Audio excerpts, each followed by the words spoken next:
great to see you all here. Well, to see that's not actually true. I can't see all your faces. But anyhow, I'm very happy that you are joining us for our UCSIA webinar that we wanted to organize within the framework of our UCSIA Summer School. I'm Erik De Bom. I'm the director of UCSIA.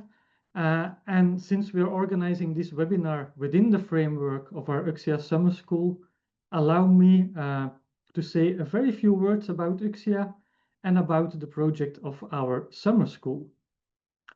So UCSIA, as you will all know, is emanating from the former Jesuit University, UCSIA, here in Antwerp.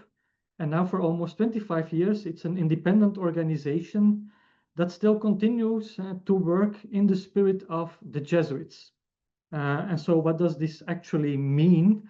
That means that we have concentrated all our work in our UCSIA Solidarity Academy, where we want to bring together academics on the one hand and people working in social organizations. And we really want to make a bridge between these two different players within society. And of course, very important as well, we want to involve students, of course, and engage citizens as well in this story. And we focus then on important societal challenges, societal questions, and always with a lot of attention with regard to questions of religion and spirituality.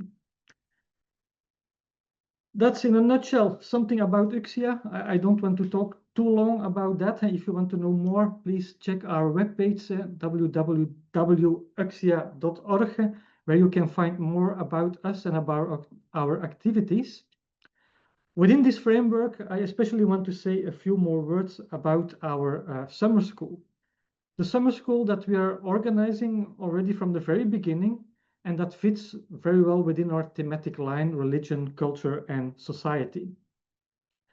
And this is a project about which, very honestly, we are quite proud. And over the years, I think we might say that we have built a very particular kind of summer school. And so what does this summer school make so particular? Well, that's first of all, that this is a place where we want to bring together young researchers and experts with a strong academic track record for a whole week. We bring them together for a whole week here in Antwerp so that they have time and a place where they can really exchange ideas and go directly into dialogue with each other. That's one thing. Another thing is that we always want to approach the topic of religion from a very interdisciplinary, transdisciplinary perspective. And to give you an idea, over the years, we have had representatives of 20 different disciplines in our summer school. Of course, sociology, theology, history, philosophy, law were always very well represented, but other disciplines also were active in our summer school. And I talked already about our young researchers, then we're talking about PhD scholars, young postdoc scholars. And what makes this summer school so special is that we want to give a central place to these young scholars. It are these people who are coming here to present their work and go into dialogue with other people, with other students, other peers, and of course with our faculty members that we invite for every edition. And these faculty members, of course, they bring along a lot of expertise with them. They share it in some general presentations, but of course, a lot of time they devote to the personal mentoring of these young researchers. And that's an aspect that's quite typical for our summer school, and which I think makes it into a very strong project. As I already said, our summer school dates from the very beginning, and that means that we have built a quite large network over the years. And we now have alumni from all over the world. And a lot of them are joining us here. So I'm very great that you are here.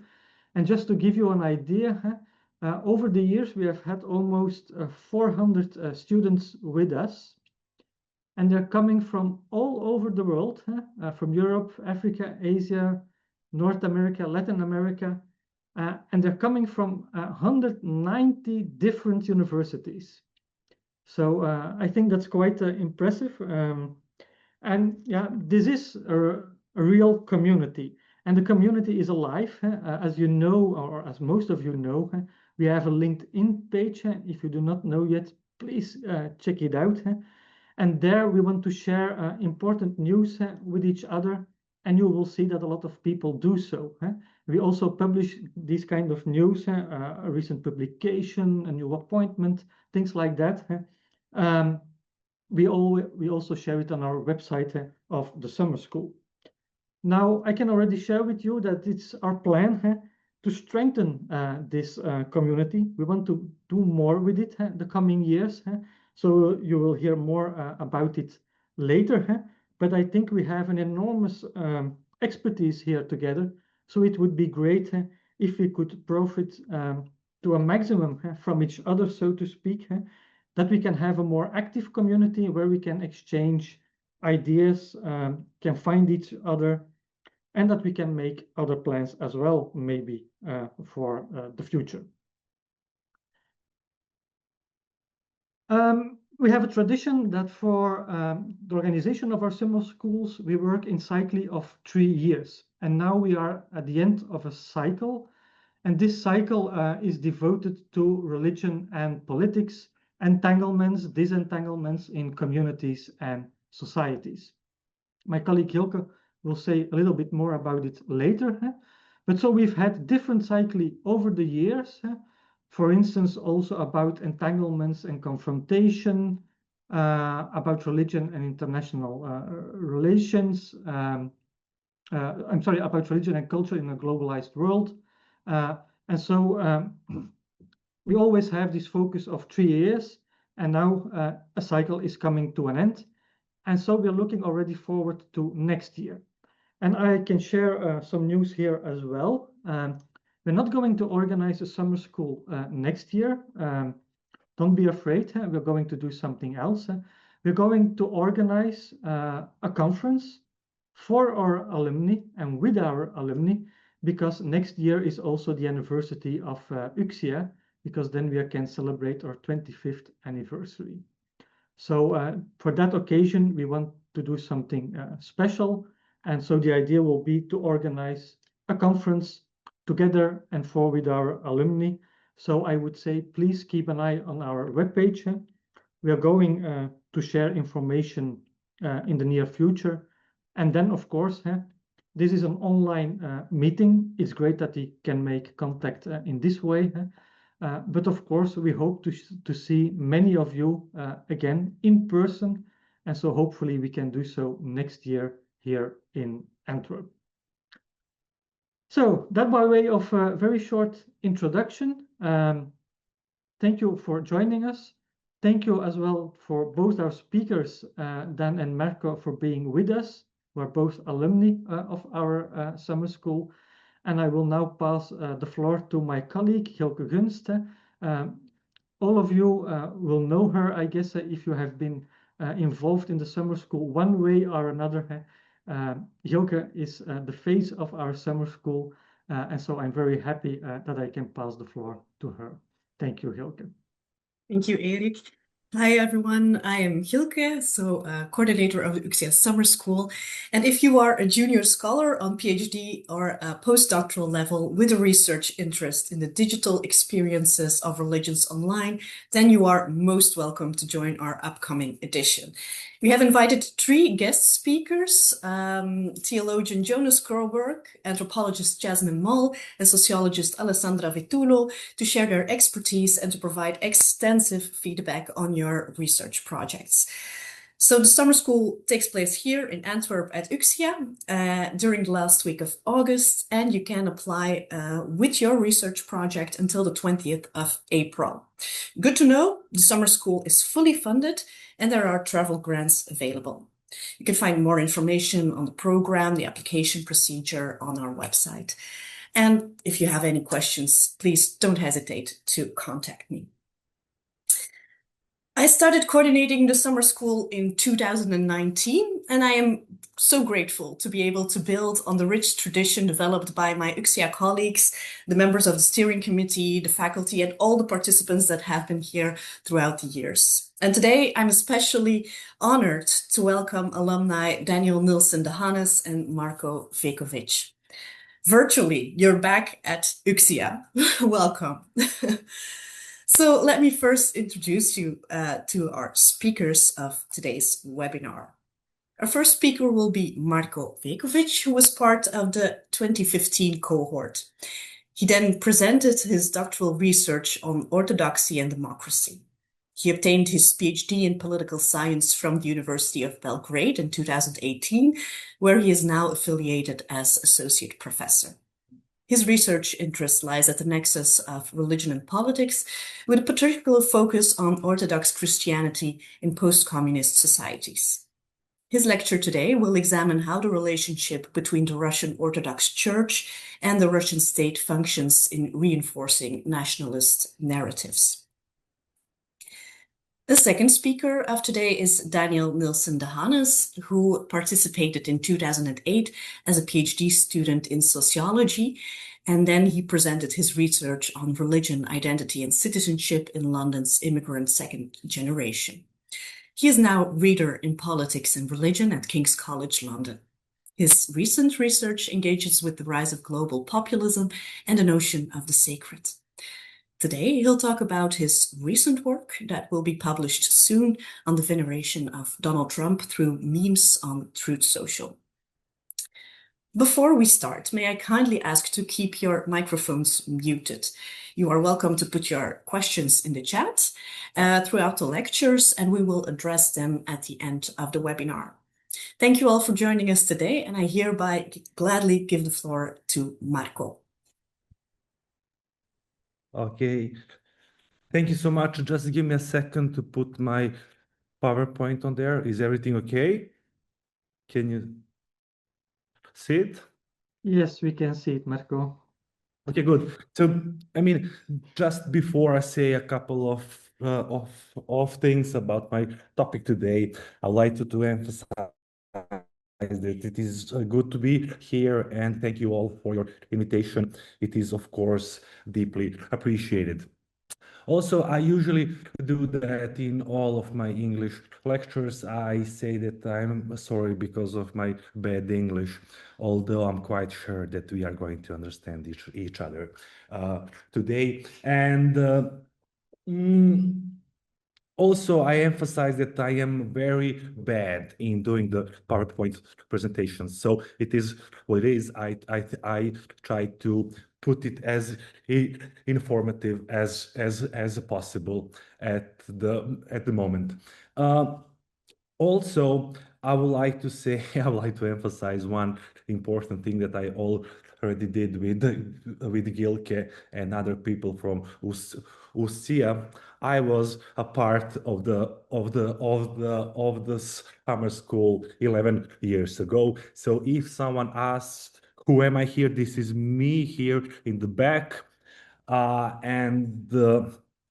was one of the most important academic experiences for me as a PhD student and at the moment as a young scholar doing religion and politics in Eastern Europe. Now when I say Eastern Europe, people usually think about Russia and whatever is going on today in Ukraine. And I usually say that there are definitely other scholars who are more capable to give a talk on this specific topic. But what I did in my career, well, actually, I was mostly interested as a PhD student. My initial idea is to do a case study on the Serbian case and on the case of the Serbian Orthodox Church.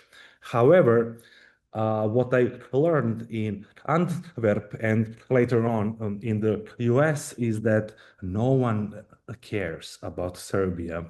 At least only people in the Balkans. So what I did in Antwerp, I tried to expand the focus on my dissertation, and then I did a comparative study between Greece, Serbia, and Russia, and that is the first book that was published back 6 years ago. And after that, I had a pleasure to contribute to chapters in the handbook of religion, politics, and ideology, and the other one is on religion and nationalism, both of which were edited by Jeff Haynes, an amazing scholar, and he invited me to do chapters specifically on the Russian case. So today in my talk, I will focus mostly on these two chapters. But anyhow, so just a part of the core argument of my talk today is actually, once again, who cares? So when you talk about Eastern Europe, and when you talk about especially of the post-communist societies, people in the West usually think that whatever is going on in Russia is also going on in other parts of Eastern Europe. That is often the case, but it is not always the case. And the other interesting fact is that a lot of scholars are not actually interested in Orthodoxy as a religion, because if you see how the field looks like, most of the published articles, books, and other sources are actually dealing with Catholicism, Protestantism, and of course Islam. So you will not find a lot of scholars who are specifically interested in Orthodoxy. But that definitely changed since the Russian invasion of Ukraine started in 2022, when a lot of scholars and the public became much more interested in what is going on in Eastern Europe. And the short answer is there is a lot of going on in terms of religion and politics in Eastern Europe. And ever since the war in Ukraine started, then you will have a lot of different projects, a lot of different initiatives in order to try to explain what actually is going on both in Moscow and Kiev.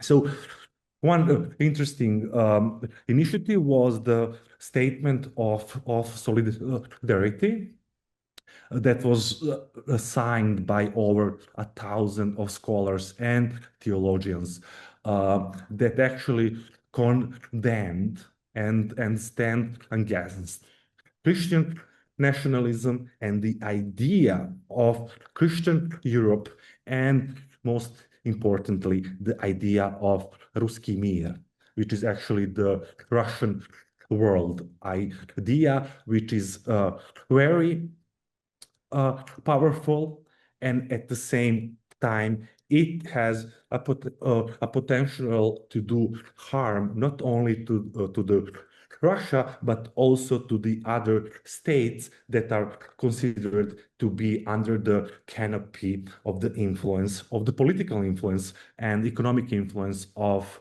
Moscow in nowadays Europe. So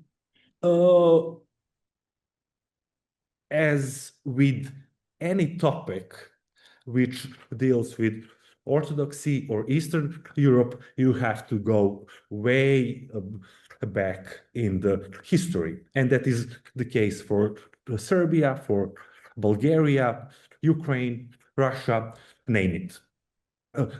And the core argument that I will have here is that actually the whole notion of the intertwined relationship between religion and nationalism isn't actually anything new.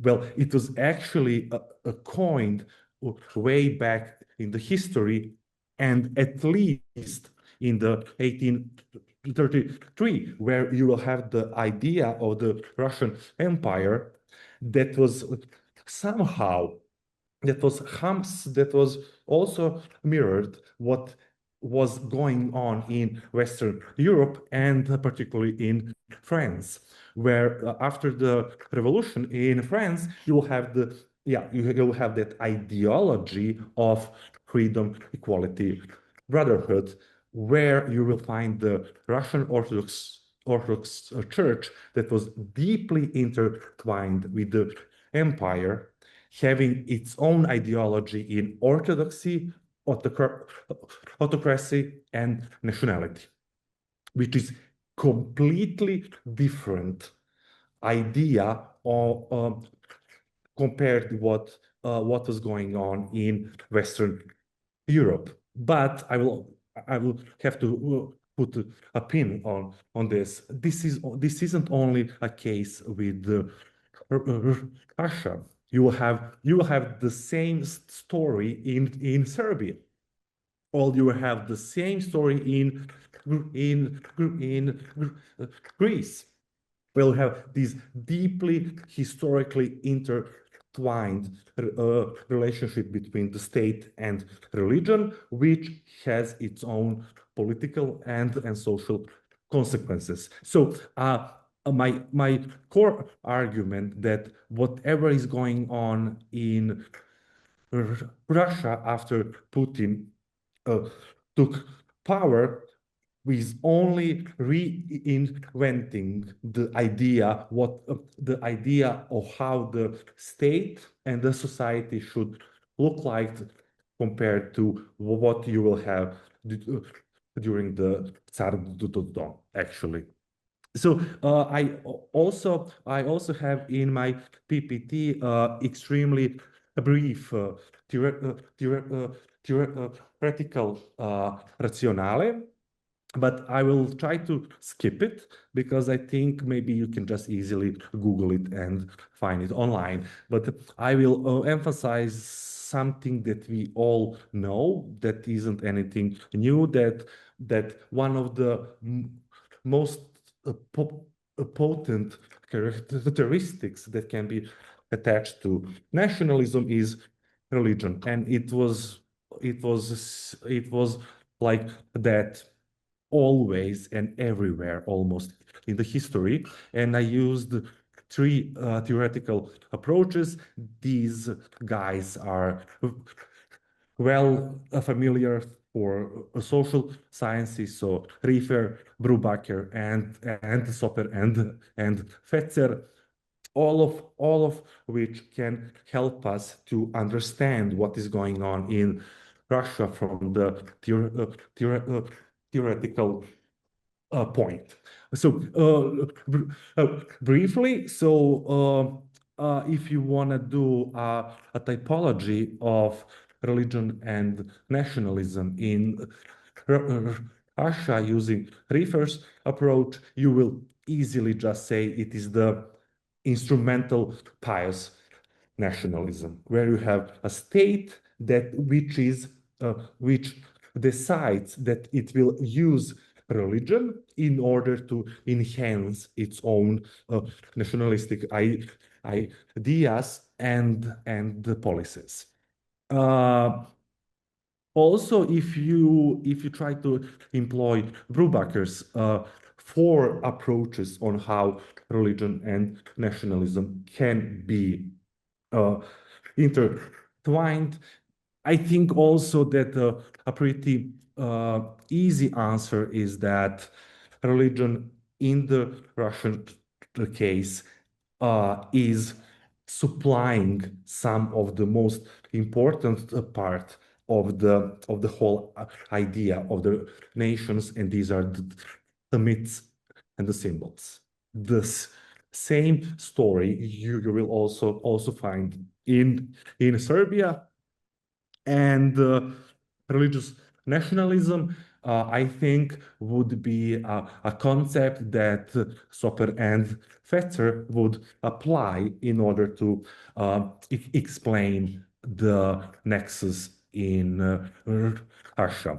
But I was also interested why Orthodoxy is so prone to nationalism. And there are at least two explanations. One is doctrinal, or it is based in theology, or at the end it is based on the ideas. And I still believe that ideas matters for politics, especially doctrinal stuff. And it is a classical approach used by Daniel Philpott, who will argue that if you are interested in explaining the political action of religious actors, you should focus on two mechanisms. He said ideas, or he will use the term political theology, and the other one is institutions.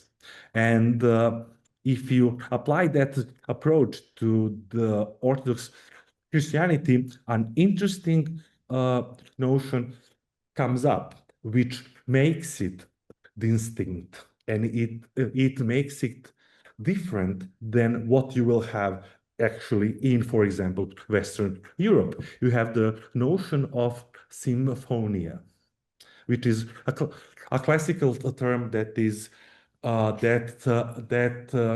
comes from the Byzantium Empire, arguing that the church and the state are equal partners, and that the church is interested in keeping the close relationship with the state.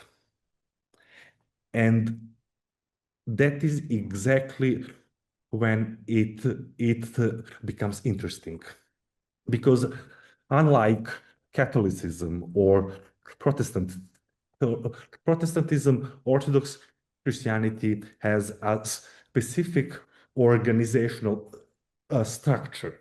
It is organized as a system of autocephalous, or independent churches, that are usually led by a patriarch, and they are all bound into a sacred community.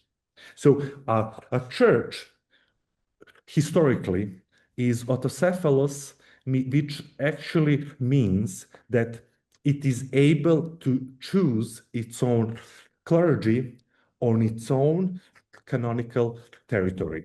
And it is a contested topic in Orthodoxy nowadays.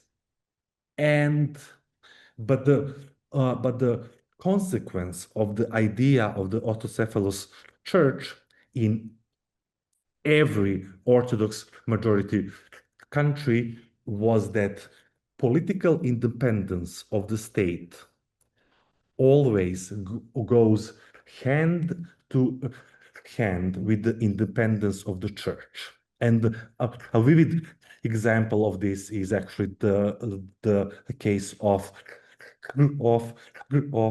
Greece, where you will see and you will find scholars and politicians arguing that the political independence isn't a full unless you have your own independent church. A consequence A consequence of such an approach is that Orthodox churches are usually deeply intertwined with the culture, with the tradition, with identity of the people living in an area.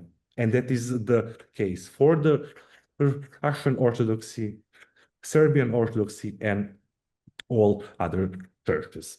But what is interesting, even though you have the idea of the equal partners under the canopy of Symphonia, my argument is that usually, and if you take a close look into the history of the region, it was always the state that is a more powerful part of that Symphonia. And you have an amazing book in the field, Richard Pipes' famous book, which has a chapter in it entitled Servant of the State, where he argues that the church in Russia is simply a servant of the state, which is an interesting approach, and maybe we can talk about it in the Q&A.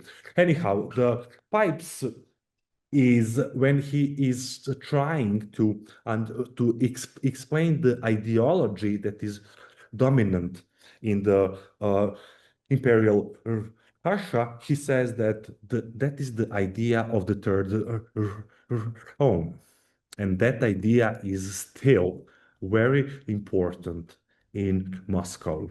So after the Rome and then Constantinople, nowadays Istanbul, the center of the Christianity should be in Moscow.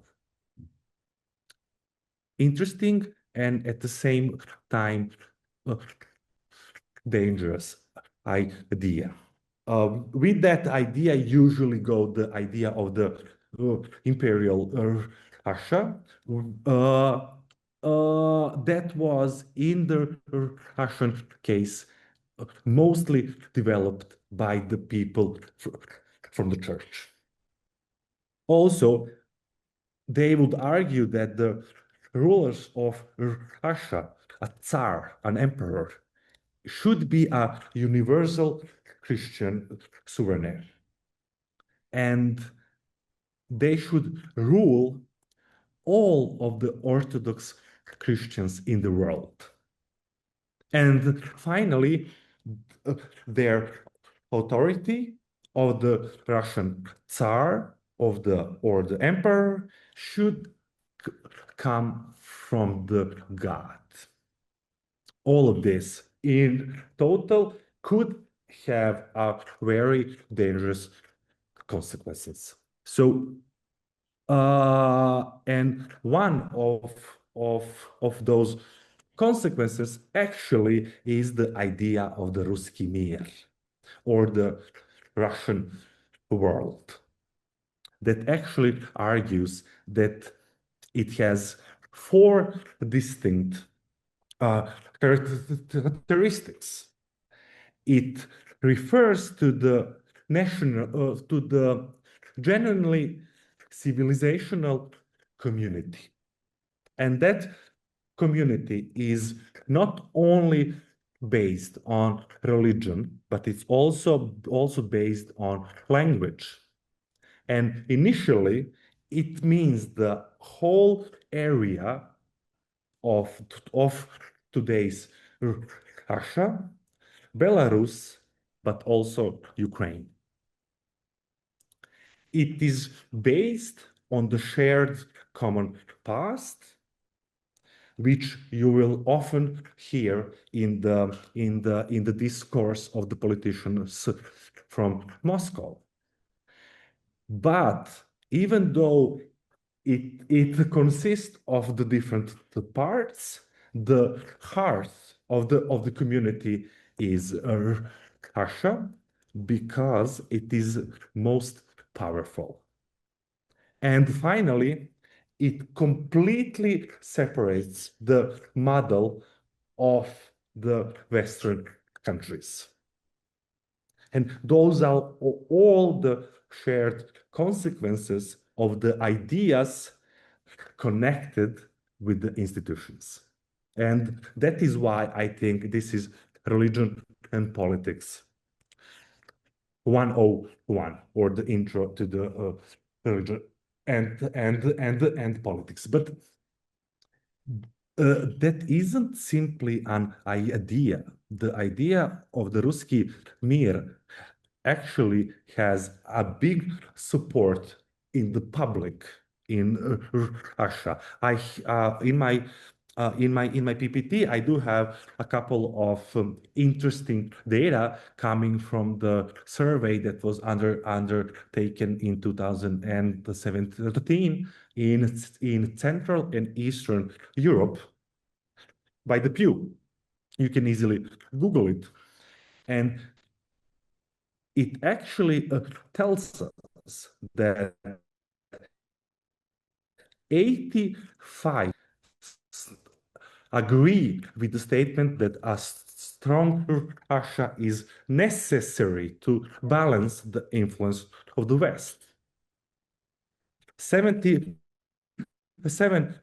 of the ethnic Russians agree that the Russia should, as a state, protect ethnic Russians abroad, including, allegedly, Ukraine. And finally, which has significant consequences in the Balkans. For example, is that you will have 72% of the people who agree with the statement that Russia has obligation to protect all Orthodox Christians abroad. And that is why I think what I will argue today, what we are living in today, is the expansion of the idea of the Russki Mir under the canopy of the imperial Russian ideology, into which you will have deeply intertwined religion and nationalism, or politics, if you want a broader term. And it has big consequences, not only in Ukraine, but also in the Balkans. Because after the idea of the Russki Mir, there is a similar idea in the Balkans, which is called the Serbian world, which is now a Serbian nationalism enhanced by the Serbian Orthodox Church, arguing that the state of Serbia should take care of all of the Serbs in the Balkans. And as you know, in early 1990s, that idea also led to the civil war in Bosnia. So I think that I'm on time. So the Russian case, theoretically and ideologically, is a case of religious nationalism, but in the terms of everyday politics, it is instrumental nationalism used by the state, because you cannot have an imperial idea if you don't have some sort of the soft power. And in the case of Russia, that soft power are the values that are based in Orthodox Christianity, or into one specific interpretation of Orthodox Christianity. Another thing, you have the deeply historical root that goes back. Some scholars will argue into the 10th century and the famous Christianization of the of the Kievan Rus, and it has significant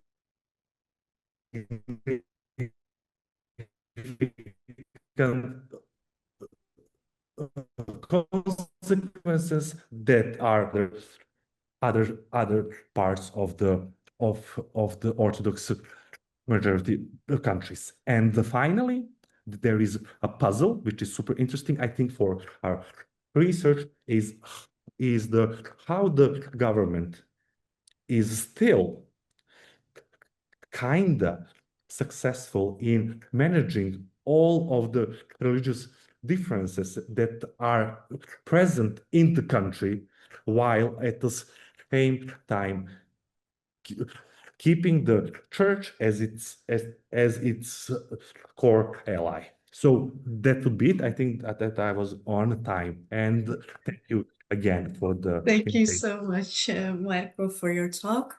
We'll move now to Dan.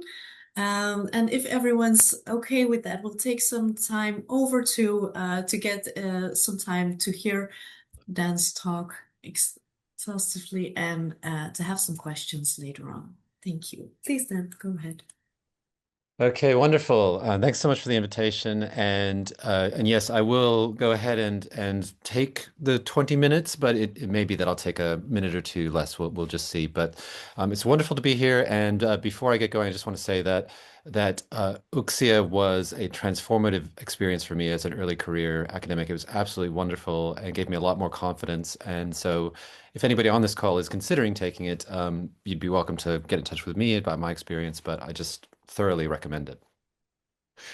Now, my talk is focused on the American case, but actually focused particularly on one person who has a big influence on the world today and world events, which is Donald Trump. And I'm looking in this talk at research that I've done in the past year about the campaign for president, as Donald Trump was campaigning to become president of the United States, the way in which there were different spiritual constituencies that supported him. And I will talk through and explain some of the major groups of Christians and others who were very interested in Donald Trump, but also some of the tenor of his narratives to these spiritual constituencies, which were apocalyptic in some cases, and as you can see from this image here, a bit dark. And so this will be a talk that focuses on some elements of Donald Trump's populism that were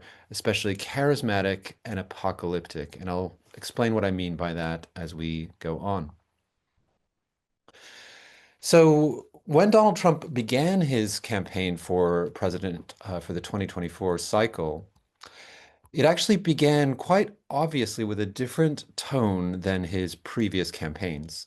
And so there was much more of a lead-in, as he had found he was in legal trouble, much more of a lead-in in speaking about being the victim of a witch hunt, for example, different people arraying their forces against him. But actually, it's very clear that his campaign was more on the basis of revenge as a theme than in previous times. So it felt quite different. And you can see that exceedingly clearly through the initial events of the campaign. So he declared his plan to run for president at the Conservative Political Action Committee, the CPAC conference in 2023 in March, with these phrases around being I am your warrior, I am your justice, and for those who have been wronged and betrayed, I am your retribution. So he brought forward quite clearly this idea of retribution or revenge or vengeance, and he was the central person who had sort of been called or taken on this role, quite a religious seeming role in terms of bringing forward retribution, as we'll see as we go along. But then not only did he announce his candidacy with these kinds of words of revenge, but he made it clear that this was quite spiritual in nature in his first campaign rally, which took place in Waco, Texas. A very unusual choice for a presidential candidate, And so here's a image from Waco, Texas. And you likely know that it was the 30th anniversary, or 30 years before, there was a deadly siege of a compound in Waco, Texas, where a new religious movement called the Branch Davidians, led by David Koresh, had fallen out with the government, and people were concerned and worried about this group, and it resulted in fire and dozens of deaths. And there's an important kind of symbolism in choosing that as the place to begin your campaign, because he was saying something about being part of an insurgency, of being someone that was fighting against the deep state, fighting against the FBI as it was currently constituted. And indeed, in that first campaign rally, he spoke about the 2024 election as the final battle. So he was speaking in openly apocalyptic and spiritual terms about a kind of spiritual retribution and way in which he was going to bring forward something that would make a change not only in the physical realm, but at a sort of deeper level for a lot of the people listening to him. And so this fits really well into ways that we've been trying, or I've been trying, to think about populism and how it's been evolving over the past decade or decade and a half.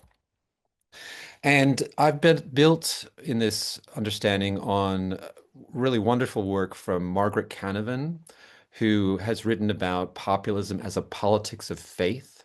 So there are certain ways in which populism is not a kind of pragmatic or everyday politics. It actually invests a sense of hope, and sometimes an unrealistic hope in particular leaders and ways in which things should be done. So there's a sort of spiritual edge to it that Canavan has written about.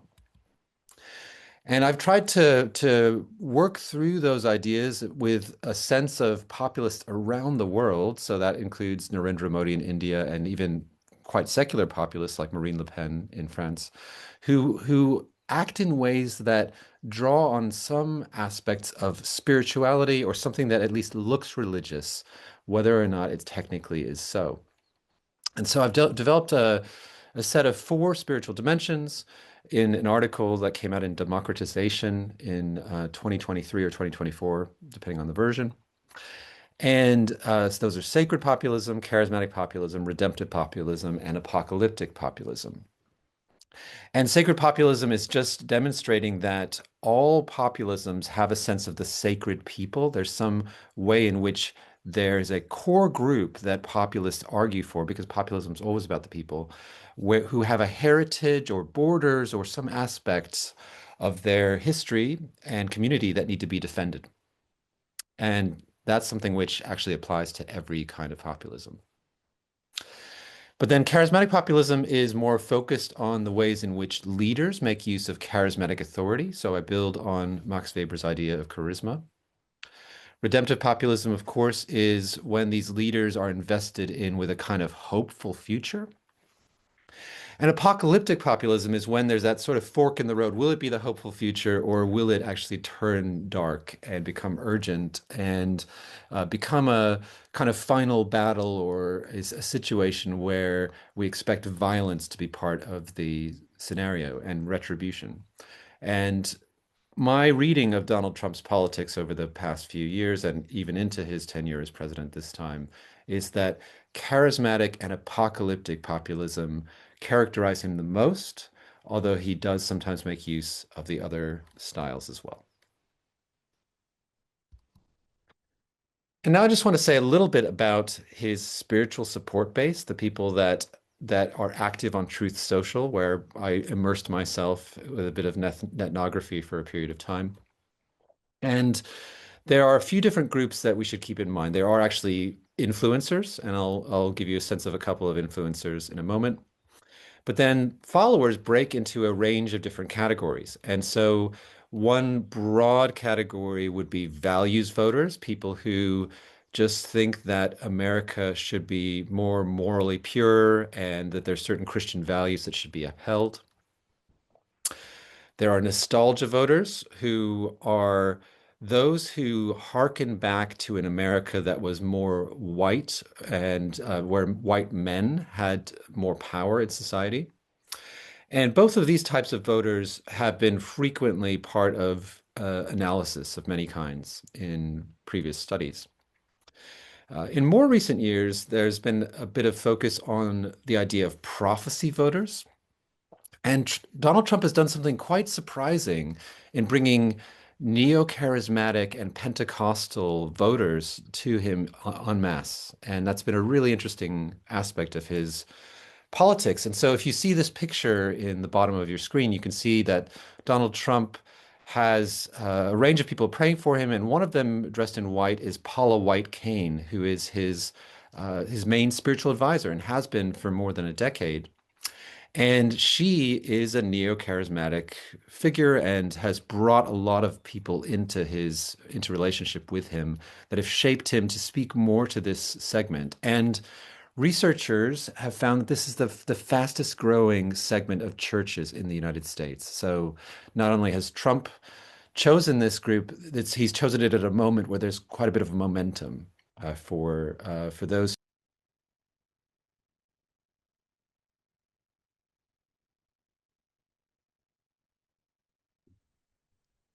Can you hear me okay? Are there any problems? I hope this is okay.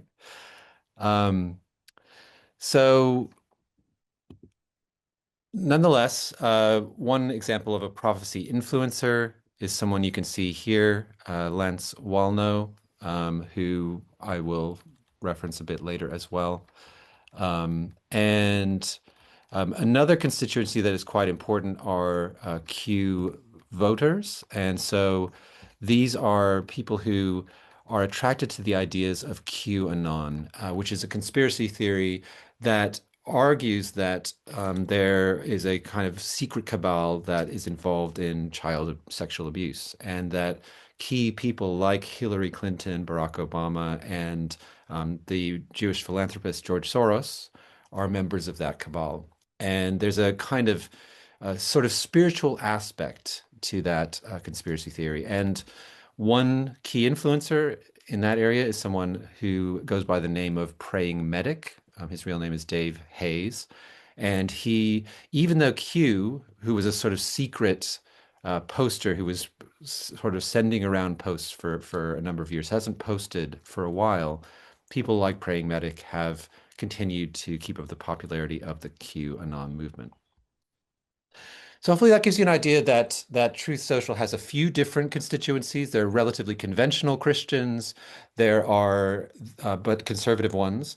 There are prophecy voters, but then there are also those who are interested in conspiracy theories, but still have quite a bit of importance because Donald Trump himself reposts quite a few of their theories.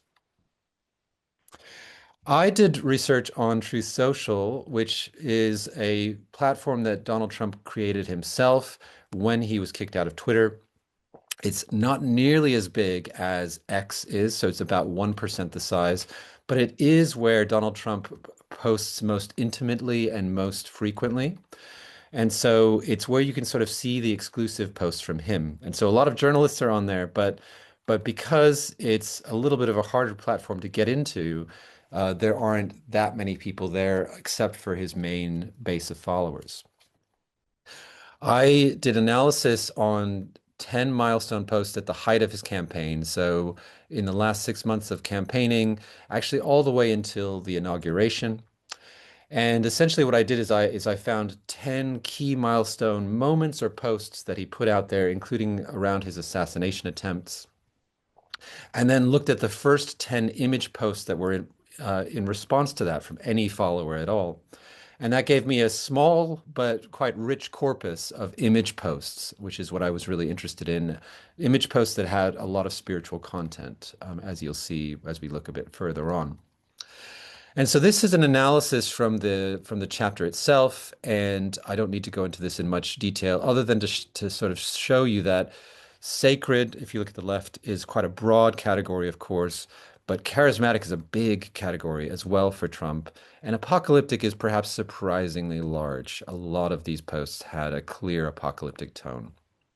And you can get some sense as well from this category called stance that QAnon and prophecy voters are among those that were making posts or indicated their interest. And you can see that those are important aspects of posting on Truth Social. So I just want to give you a sense of what these posts are actually like, because that's the important thing, to get a sort of flavor of the content itself. This is a very important post from Donald Trump himself, and it's clearly not written by Trump. It doesn't sound very much like the way he would normally phrase things, but you can see that this is the first post that came out from him after his first assassination attempt, and it has a lot of emphasis on faith and fighting against evil and essentially praying and looking to God alone. So quite a pious post. This is another post that I chose as a milestone. So this was when he started to become public again after the assassination attempt, and you see that his ear is bandaged. And then here's one after the second assassination attempt. So this just gives you a sense of the type of post, and actually there were several others in the 10 milestone posts which were on other things like the inauguration itself. So it's not just about these assassination attempts. In terms of influencer posts, I saw some from Praying Medic come out in relationship to the post I was showing you. So after the first assassination attempt, Praying Medic's style is to do videos. And so this is a video where he is speaking to someone else about the awe that they feel for how Trump responded in a kind of miraculous way to the assassination attempts. And you can really just hear the veneration in their voices. Here's an example of the other influencer I mentioned, a charismatic leader, saying that there are so many ways that people have tried to turn against Trump, including legal avenues, bankruptcy, trying to lock him up. They attempted to assassinate him. So he's implying that all of this is part of a sort of plot against Trump. And then he says, you wonder why we call it a spiritual battle and take prayer seriously. The devil is delirious. So he is really spiritualizing and saying that demonic forces are at the back of what's happened. And then if we look at some follower posts, we can see this one, which I think is quite compelling, where you can see, I think, Trump looking a bit like Jesus at Lake Galilee. So he at the Sea of Galilee. So he's sort of there with a crowd around him who are rapt at attention, and you can see that God has sort of shown his favor through this beam of light. So followers have taken the time to make these posts and to demonstrate something about Trump's power, or in this case, his charisma, his chosenness as someone who embodies God's mission. Here's another key post which made the rounds, this idea that Trump was protected from assassination by the real Secret Service, which are angels, far more powerful than any human. Here's one that gives a sort of different slant where it looks more at Trump's enemies. So you can see that the person in the front is meant to be Hillary Clinton, and then she's getting a medal from Joe Biden. So there's a sense that Hillary Clinton is literally a demon. And if we look at more follower posts, this page just shows us some more that relate to the first assassination attempt, where the bullet just grazed Trump's ear. And some of these give us a sense of Christ-likeness, of really suffering like Jesus had suffered. And in this quite powerful post, you see this idea that it's God's will to support Donald Trump. And if you don't go out to vote for him, you will be held to account for that.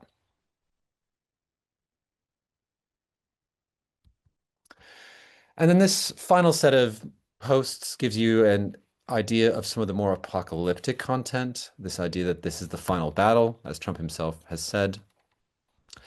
And so these posts give you that sense of impending doom and difficulty. So this one may take a moment to look at. This is with this idea that with God all things are possible, has underneath it a small text in red that says nothing can stop what's coming, which is a tagline from the QAnon movement. So this is clearly tied to that conspiracy theory movement. And it has Pepe the Frog, who's well known as an alt-right symbol. So there's a sort of sense that this person's communicating with a community that's on the far right or alt-right of politics. Here's a quite compelling and dark post with this idea that Trump will be back with fire and fury. And maybe you can see the little watermark, or actually large watermark on the right side of this that's got a Q for QAnon. So it really indicates that that there's a power to these conspiracies and there's a coming storm where there will be a reckoning, as the QAnon movement believes. So just to bring us to a discussion, Trump's struggles and suffering throughout the campaign have been spiritualized. He's been mirrored as a Jesus-like figure. Sometimes it's hard to tell the difference between him and Jesus in these posts, or at least he's very much blessed by Jesus and looked over by Jesus. And his enemies are seen as demonic. Truth Social memes are meant to inspire awe, so they're not funny generally, which is quite different than memes in broader culture. And this platform serves as a charisma factory for Donald Trump. And so one thing that Weber said is that charisma is precarious. It can easily break apart. And so you need to renew that charisma. And actually, countless people across Truth Social are constantly providing new images. And as seen in this image, it's beginning to be AI driven as well, so that there's a renewal of that sense of faith and hope in Donald Trump on a regular basis.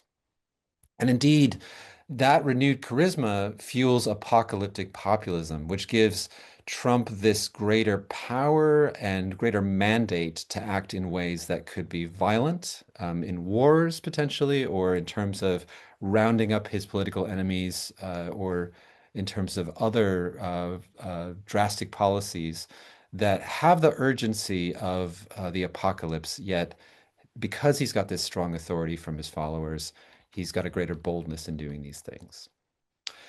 So this is a page which I'll just bring up just to give a sense of this piece that I've just spoken about is actually out. It came out in March. And if you were to search on my King's, if you were to look in Kings and Pure, which is our portal for publications, you could find it, or you could email me and I can send it to you. But these are some other pieces that I've done in recent years that are relevant to populism of the kinds that I've described today. So let's end it there with these final arguments that I've made, and hopefully those will generate some good thoughts and potentially some discussion. Thank you so much, Dan. Let's take now a few minutes to answer some questions and maybe think of some questions for Dan's talk as well. I want to start with Marko.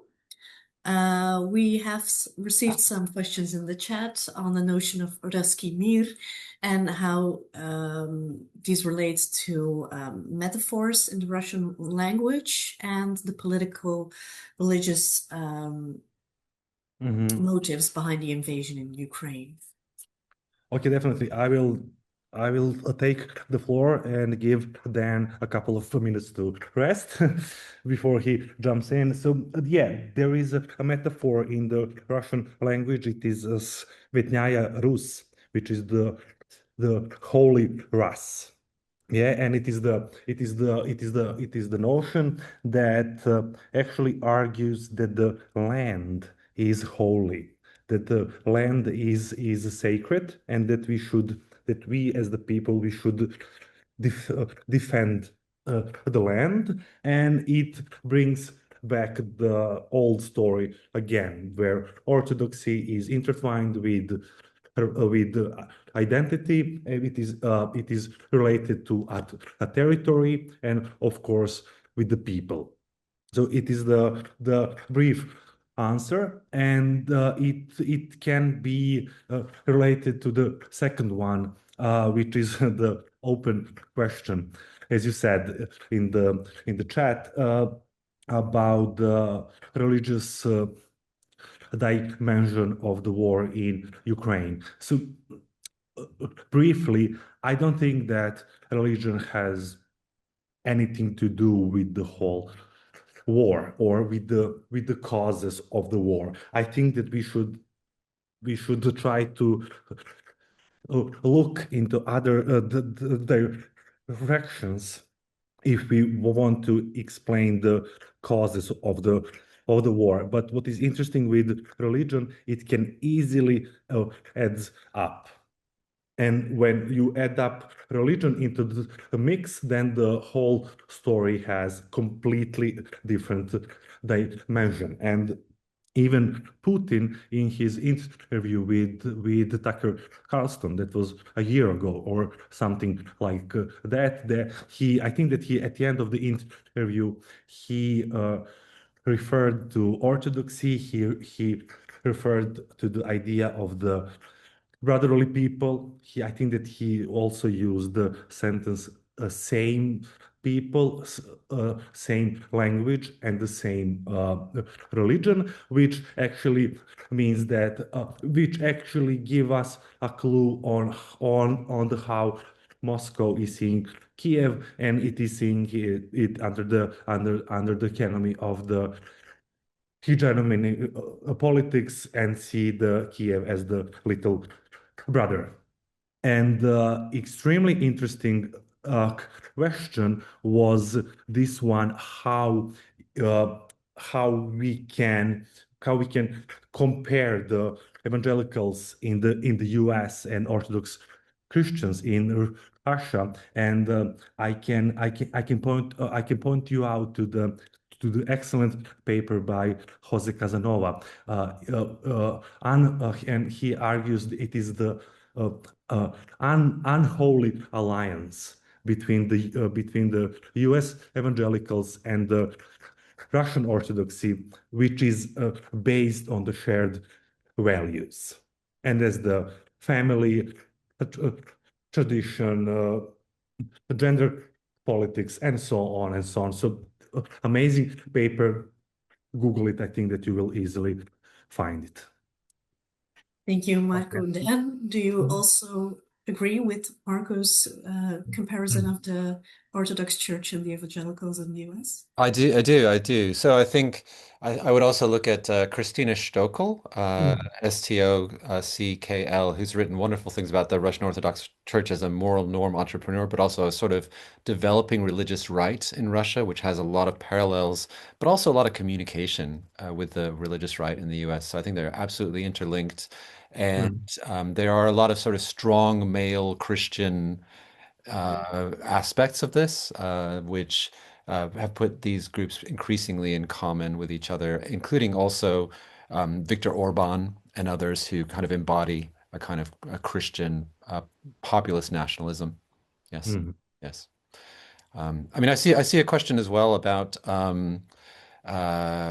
what do you reckon local churches in Europe can do against imperialism and populism, which both of us could try to answer. But all that I would simply say is that some people have done research and said that that there's almost like a immunization effect or sort of vaccination effect of being involved in a religious congregation, which makes you less likely to go for populism, for example. So Tobias Kramer has said that.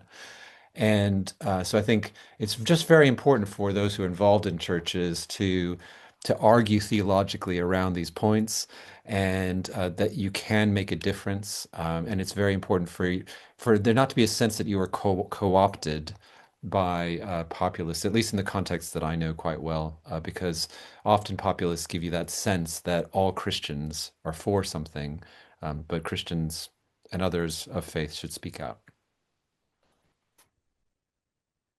Thank you, Dan. Marko, is there anything you'd like to add?